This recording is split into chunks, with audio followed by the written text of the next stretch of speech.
Hello and welcome back to the Tim Bush channel. If you're new to the channel, don't forget to subscribe and turn on those notifications. Now, you always remember your first car, and back in the 80s, my first car was a Ford Escort Mk2 1.1 Popular Plus, and I loved it. And eventually, after 2 attempts, passed my driving test. So, I've got a bit of a soft spot for a Mk2 Essie. Of course, the car I always wanted was the RS2000.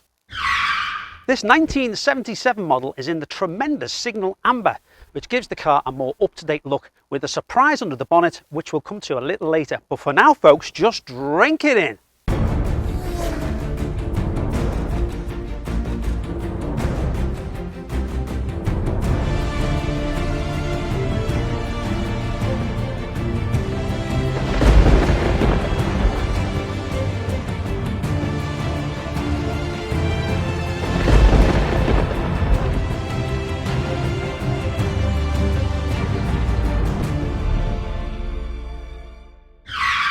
It just doesn't get more retro cool than this Ford Classic. On a scale of 1 to 10, this goes all the way up to Spinal Tap.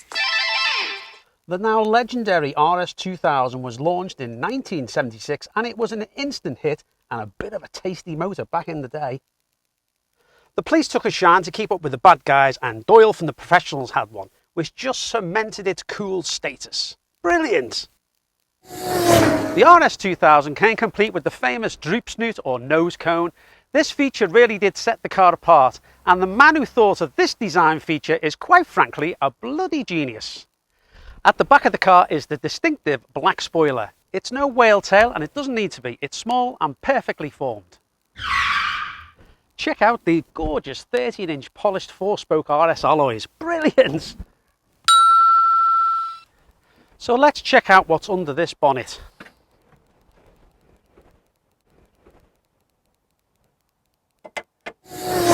Holy shamoly, check out this engine bay. It's totally immaculate and totally concourse. Hats off to the owner. Now, the original engine would have been a 2-litre single overhead cam with just 110 horsepower. It's now been replaced with a 2-litre Zetec pushing out around about 170 brake horsepower. And you've got disc brakes front and rear to make sure it stops as good as it goes. Well, I guess it's time to have a proper look inside of this classic interior, and for me to feel a bit, well, nostalgic and relive my youth. Can't wait.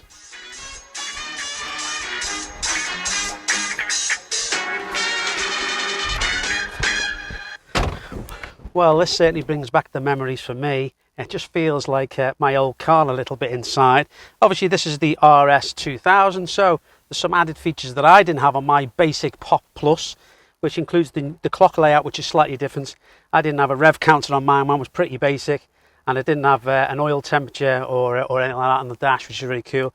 Love this RS wheel. I think I've said it on another video. It's the same. It's got this lovely badging in the centre. Feels really nice in the hand. As you can imagine, creature comforts are kept to a minimum. It's all about the feel and the back to basics driving. No fancy electronic driver aids, just you in total control. Sadly, this type of driving experience is lost on most modern cars, but not today. Let's give it a start.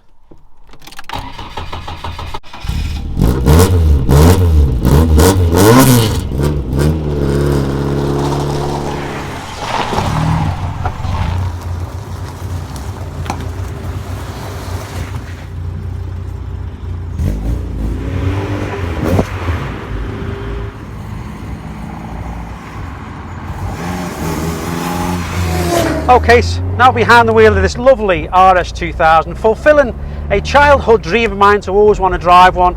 And I tell you what, I'm certainly not disappointed. It's absolutely wonderful. So we're just going through some windy roads, nice little tight bends. Sticks to the road like glue. For an older car, it really handles well, and those brakes really make a massive difference. The seats really grip you. When you're going around these bends that we're on now, these country lanes, there's no body roll, physical body roll I'm talking about now. And there's no body roll in the car either. It's absolutely planted. So that extra 80 horsepower over the standard 110 really does make a difference. I mean, it was no slouch when it was new, the 110 horsepower, but now with this Zetec it's more responsive, and as soon as you hit the gas it just wants to go. And the noise of that exhaust is just exhilarating. It's just so addictive. Gear change is lovely and short and crisp. and it's got 5 speeds to play with, and the change downs, let's give it a racing change down. Oh, that just sounds lovely. Let's wind it up a little, let's get the revs up down this lovely country lane. It just hunkers to the road. You've got no power steering at all with the car, so you feel everything through the steering. Absolutely brilliant. Beautiful, listen to that, wow. Oh, sounds amazing. Gear changes are gorgeous. You get that connection with the road that you don't normally get with modern cars. And it's got a lovely howl to that exhaust. I'm just going to get the revs up again. Beautiful. Just wants to go and go and go. And I must say, the performance on the car is, well, it's exceptional really. It really wants to go, it's really lively. The exhaust has got a lovely pop and a crackle when you let off the gas. Brilliant! I just can't get enough of depressing the old loud pedal because it just wants to go. It's invite me every time. It sounds beautiful. And I'm in probably one of the nicest RS2000s I've ever seen. It's totally immaculate, totally concourse, and of course we got that extra horsepower. I feel really privileged, to be fair. It has definitely lived up to my expectations. It's phenomenal. Well, I've had an unbelievable day winding back the gears and driving one of the nicest examples of a car I always want to own. Obviously, thanks for watching, and a huge thank you to Keith, the owner, for letting us use his wonderful car today. Cheers, Keith! If you liked the video, don't forget to check out some more amazing classic cars on the Tim Bush channel. Why not subscribe, as we have some tremendous new content due soon. Brilliant! You have been watching the fabulous Tim Bush channel.